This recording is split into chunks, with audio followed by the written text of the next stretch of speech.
एक युवा को अभिमन्यु को 6 लोगों ने कुरुक्षेत्र में एक युवा को अभिमन्यु को 6 लोगों ने चक्रव्यूह में मारा था।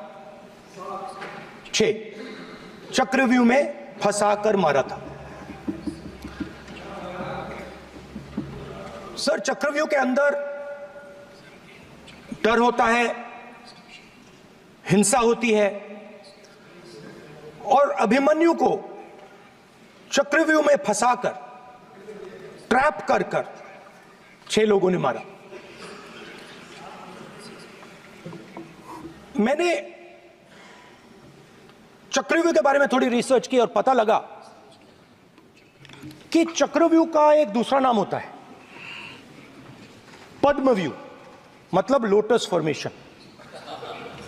तो जो चक्रव्यूह होता है स्पीकर सर, वो लोटस के शेप में होता है, कमल के फूल के शेप में होता है।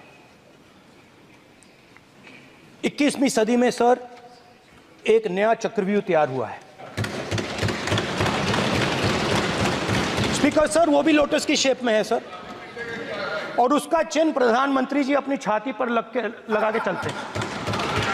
सर, जो अभिमन्यु के साथ किया गया था, जो अभिमन्यु को चक्रव्यूह में फंसाया गया था, वही हिंदुस्तान के साथ किया गया है। हिंदुस्तान के युवाओं के साथ, हिंदुस्तान के किसानों के साथ, हमारी माताओं बहनों के साथ, स्मॉल बिजनेसेस के साथ, मीडियम साइज बिजनेस के साथ। सर, अभिमन्यु को 6 लोगों ने मारा था। उनके नाम द्रोणाचार्य, कर्ण, कृपाचार्य, कृतवर्मा, अश्वत्थामा और शकुनी। सर, आज भी चक्रव्यूह के बीच में 6 लोग हैं। सर, चक्रव्यूह के बिल्कुल सेंटर में, चक्रव्यूह में हजारों लोग होते हैं सर, मगर उसके बिल्कुल सेंटर में 6 लोग कंट्रोल करते हैं। ऐसे उस टाइम 6 लोग कंट्रोल करते थे, वैसे आज भी 6 लोग कंट्रोल कर रहे हैं। चक्रव्यूह को नरेंद्र मोदी जी, अमित शाह जी, मोहन भगवत जी, अजीत दोवल जी, अंबानी और अदानी जी कंट्रोल कर रहे हैं। एक मिनट, फाइनेंस मिनिस्टर बैठी हैं। अब युवाओं के लिए आपने क्या किया? बजट में आपने इंटर्नशिप प्रोग्राम की बात करी, और यह शायद एक मजाक है, क्योंकि आपने कहा कि ये इंटर्नशिप प्रोग्राम सिर्फ हिंदुस्तान की 500 सबसे बड़ी कंपनियों में होगा, और 99% जो हमारे युवा हैं उनको इस इंटर्नशिप प्रोग्राम से कुछ लेना देना नहीं, कोई फायदा नहीं होने वाला है। तो आपने पहले टांग तोड़ दी और उसके ऊपर आप बैंडेड लगाने की कोशिश कर रहे हैं। मेन मुद्दा आज युवाओं का एग्जाम पेपर लीक है। जहां भी हम जाते हैं, आपने बेरोजगारी का चक्रव्यूह बना दिया इनके लिए, और जहां भी हम जाते हैं वो कहते हैं देखिए बेरोजगारी है मगर पेपर लीक भी होता है। तो आपने एक साइड पेपर लीक चक्रव्यूह, दूसरी साइड बेरोजगारी चक्रव्यूह।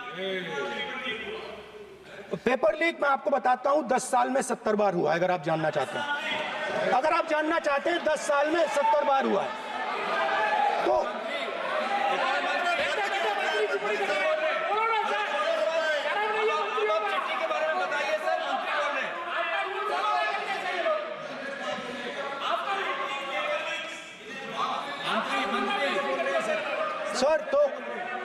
सर, तो पेपर लीक के बारे में फाइनेंस मिनिस्टर ने बजट में एक शब्द नहीं कहा है।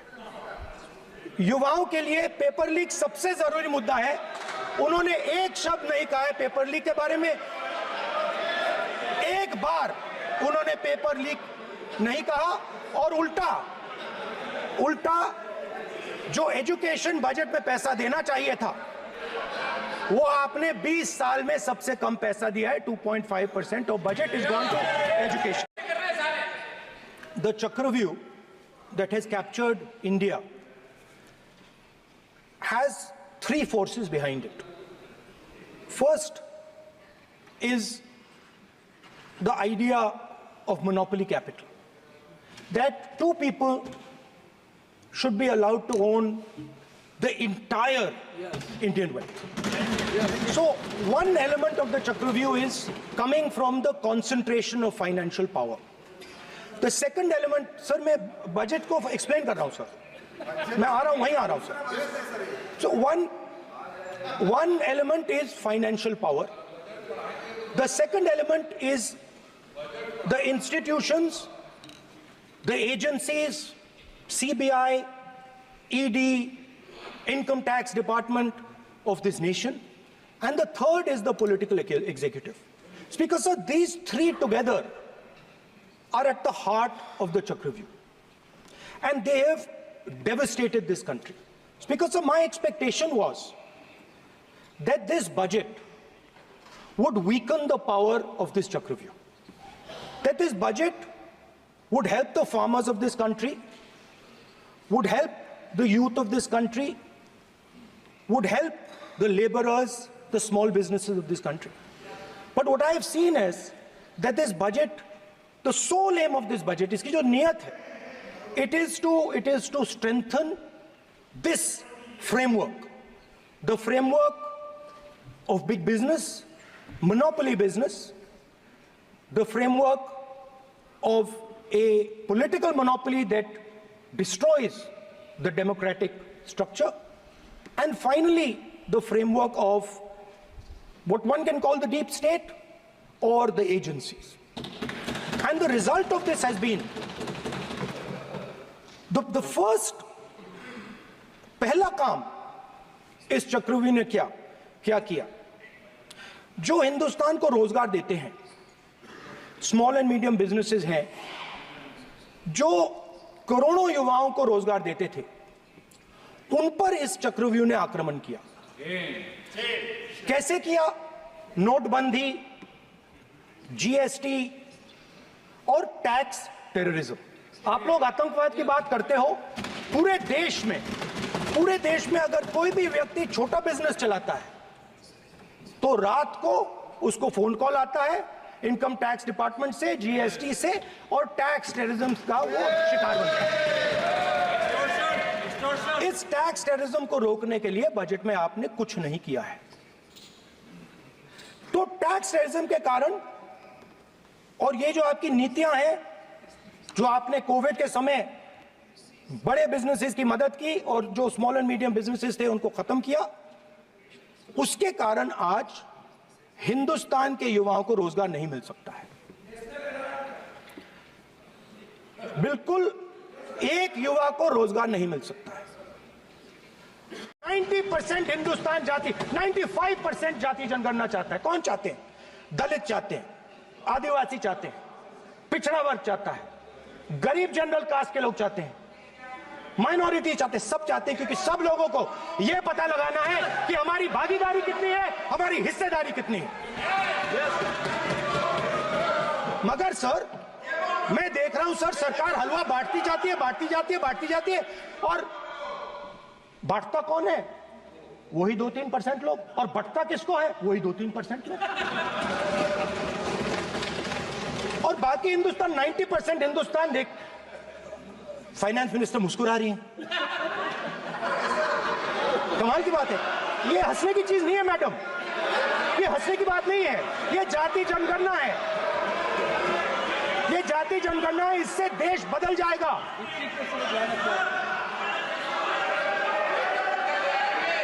In my last speech, I spoke about some concepts, religious concepts. Shivji's concept of ahimsa, the fact that the Trishul is placed behind the back and is not held in the hand. I spoke about the snake on Shivji's neck. And I also said how all religions in our country propose the idea of non-violence and can be encapsulated in the phrase, Daro mat, darao mat. And I also said that there is an idea beyond the personal, the idea of the Abhay Mudra, that transmits this notion of ahimsa and affection and fearlessness to everybody else. Speaker sir, as I said in my speech, there is an atmosphere of fear. Dar ka mahol hai Hindustan mein. And that fear has pervaded every aspect of our country. My friends are smiling, but they are also scared.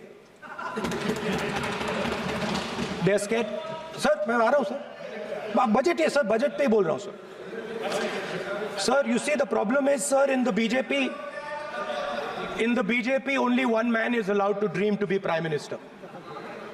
If the Defense Minister decides he wants to be Prime Minister, there is a big problem, there is fear. So this fear has been spread throughout the country, and the question I was asking myself was, why is this fear spreading so deeply? Why is it that my friends in the BJP are terrified, the ministers are terrified, the farmers of India are terrified, workers, youngsters,